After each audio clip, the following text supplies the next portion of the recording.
So first I'm going to show you how I did this stamping on the back. I know you can't see it and you may not be able to see it too well there on the video because I don't think it focuses the closer I bring it. Probably just gets blurry.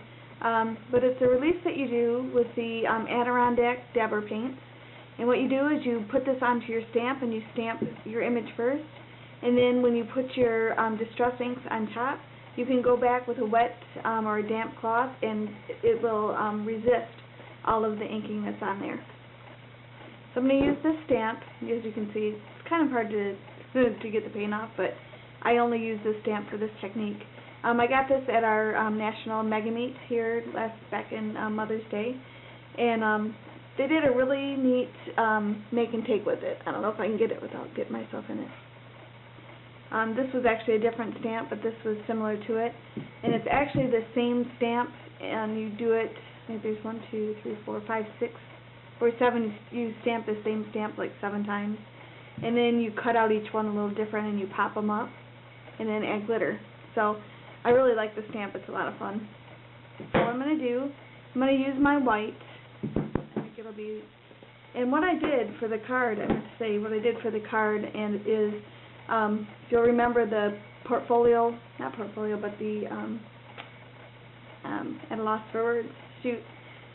The accordion file that was inside of my box, I just cut those papers up and made it into a card. I didn't want to waste the paper, so yep.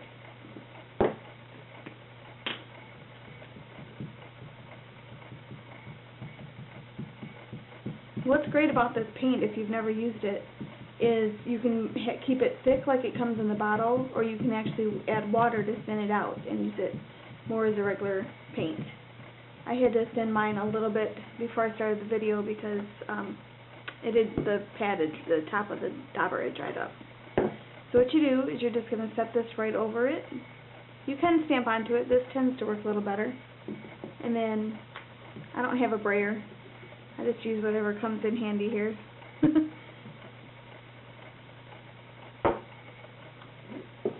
There it is. So now we need to let that dry.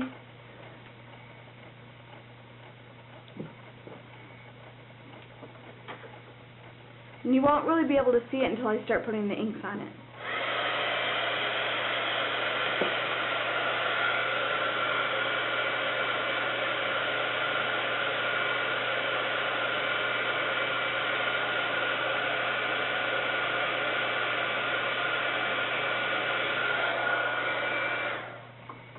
You want to make sure that the paint is dry before you start doing your distress, otherwise it won't work. And this one looks like it's good and dry, so I hope you can see it. It's very faint. I should have done maybe a darker color. So then you're going to do this just like you would for anything else.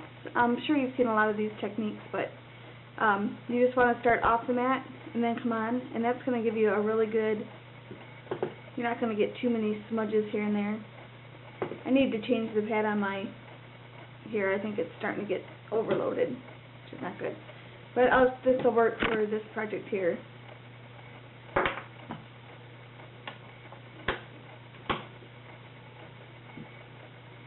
And then you just need to take your mini mister or whatever kind of mister you have. The towel is so gross.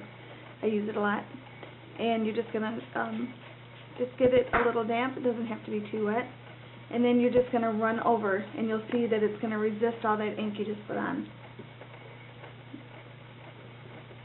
And you'll want to, especially, I need a new cloth, obviously. I need to wash this one. But once you rub off a little bit of the area, you're going to want to get a new area to do. Because otherwise you're just going to be running that same color on there.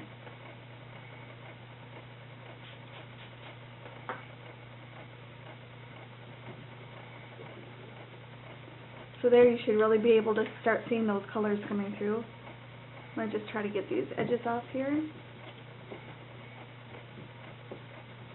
I really like this because I've been wanting to try some resist stamping, but I didn't always have a lot of the tools needed, so I think this is a lot of fun. So that's what I did to get the background, and I like it because on here it's faint. You may not be able to catch it on the video, but it's just faint enough where you can see it, but it's just a nice detail for the background. And then what I wanted to show you was how I colored my ribbon yesterday. This is what the ribbon looked like in the first place. Whoops. And then this is what I tinted it to. So you can see the difference there.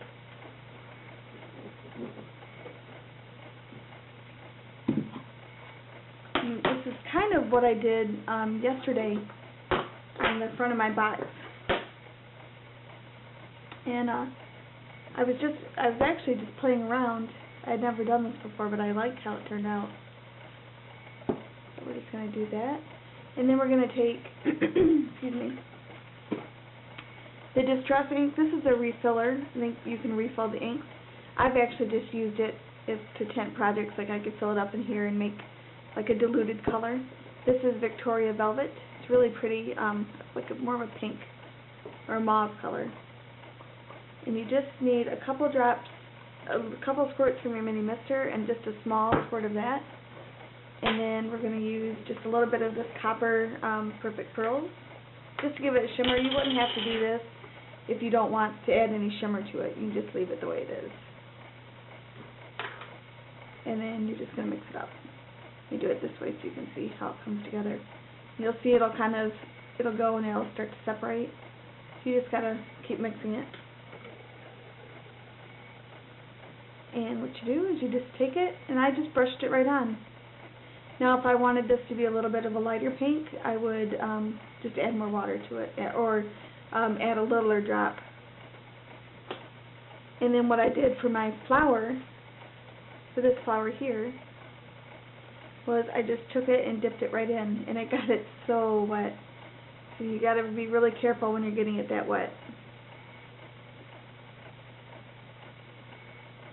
You can see, and then I just dried it, and I used just a regular pin. Let me show you if I can get in here. It's got tight quarters going on. I just used a regular pin from the wedding department from Hobby Lobby, and I colored it with the Adirondack inks. So that's my card for today. Hope you had a great day, Mom, and I'll see you guys tomorrow.